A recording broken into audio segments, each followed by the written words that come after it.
Welcome to Postcast. David Locke along with Ron Boone as the Utah Jazz fall to Steph Curry and the Golden State Warriors 129-118. Headline, and this one's going to be a lot about Steph and what he did and the Warriors igniting and looking like a bit of the world champs again.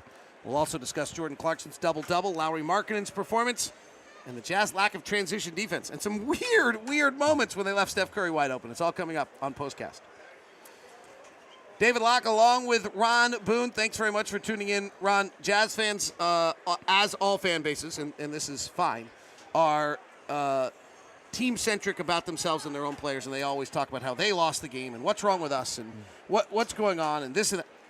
To me, this game is about the Warriors, who are now 9-1 at home, and they looked like a championship caliber team, particularly in the first quarter, where they just came out, blitzed the Jazz with 37 points. The Jazz worked their way back very impressively, and then the Warriors just blitzed them again. Yeah, took a 1-point lead, and all of a sudden they just started to play Warrior basketball, and as you mentioned, blitzed them to the point where the Jazz had no answer after that point.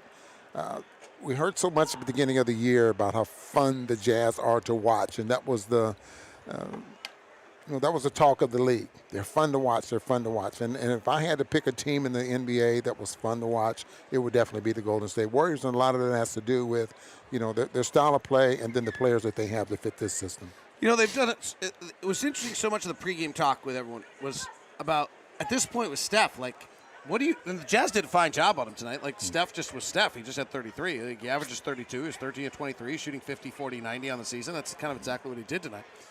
He had 5 turnovers. I actually am not sure the Jazz are displeased with the way they guarded Steph. I just think Steph's that great.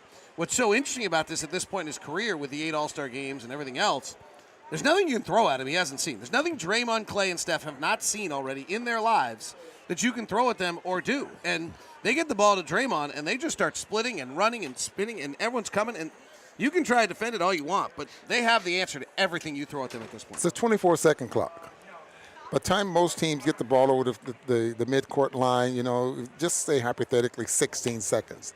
Now you got 16 seconds to chase and run off screens. And you're running off screens off of great shooters.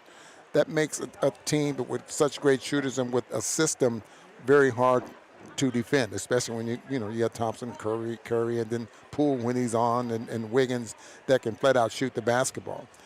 You can score on this team though, and they just outscored the Jazz tonight. The Jazz have to definitely, if they're going to be a contender in this league and really fight for that play-in or a position in the playoffs, the defenses have to get a lot better. So one thing that happened tonight I thought was really interesting was the Warriors came out with just a deluge of transition and speed and movement and action, and it sped the Jazz up unnaturally. Like, Jazz want to play fast, but I thought their 3 looks maybe they'll statistically go down as being good, but I didn't think they were good. They felt out of rhythm and rushed, and the Jazz started the night 2 of 15 from 3. They were 4 of 26. They actually hit 2 in a row at one point.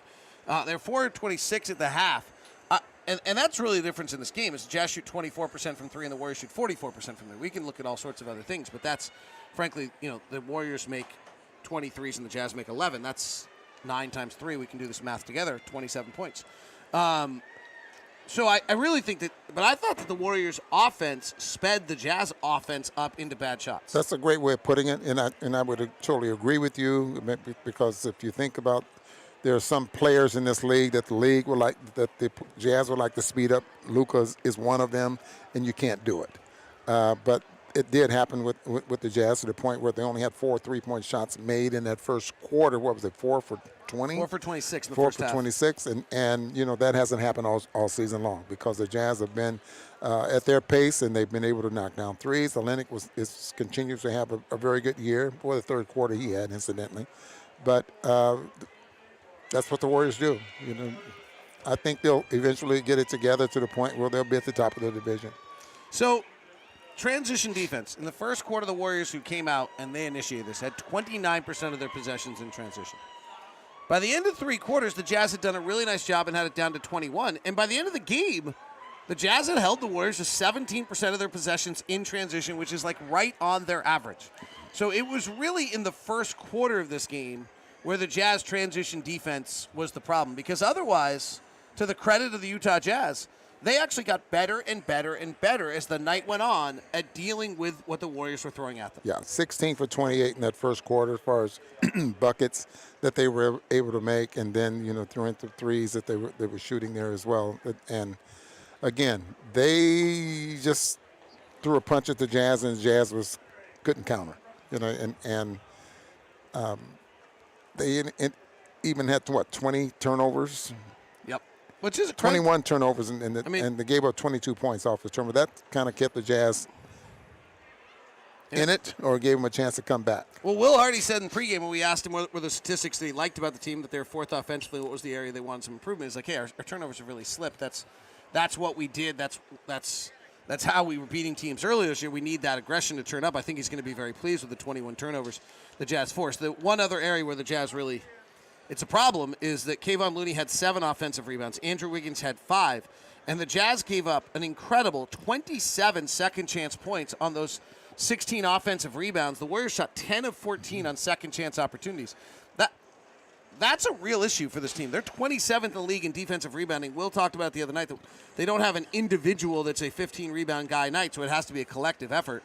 But the collective effort is not getting it done on the defensive glass. And word is out on this. Teams are crashing. Teams that are not offensive rebounding teams, like the Warriors, 23rd in the league in offensive rebounding, are crashing against us because they know we can't rebound. Crashing and then running. How many times did they leak out and got so high percentage shots, even after some made shots there as well? So you look at what the Jazz did offensively, and, the transition defense is definitely a problem. But against this team, the half-court defense they struggled with that as well. So the areas of struggle for the Jazz tonight were really the Warriors are great. And then if you want to isolate it to the Jazz, what we're talking about is transition defense happened a bunch of times. And off makes, Ron, it's really weird how much they're missing off makes. Yeah. And that is a big concern. And then players shooting. Malik Beasley takes a couple of shots, and Wiggins leaks, and Beasley has no help from because they push the ball to the head, and Wiggins gets a couple of layups because of that. I mean, that's just things that they do that they can score and take advantage of, and they're just very good at it. Wiggins was smart enough that Beasley takes a 3-point shot, and automatically it's not Beasley's fault, but he takes a shot and Wiggins leaks, gets a layup. The other one's interesting. The Warriors tax you in every possible way they can, right? In every single possible way they tax you.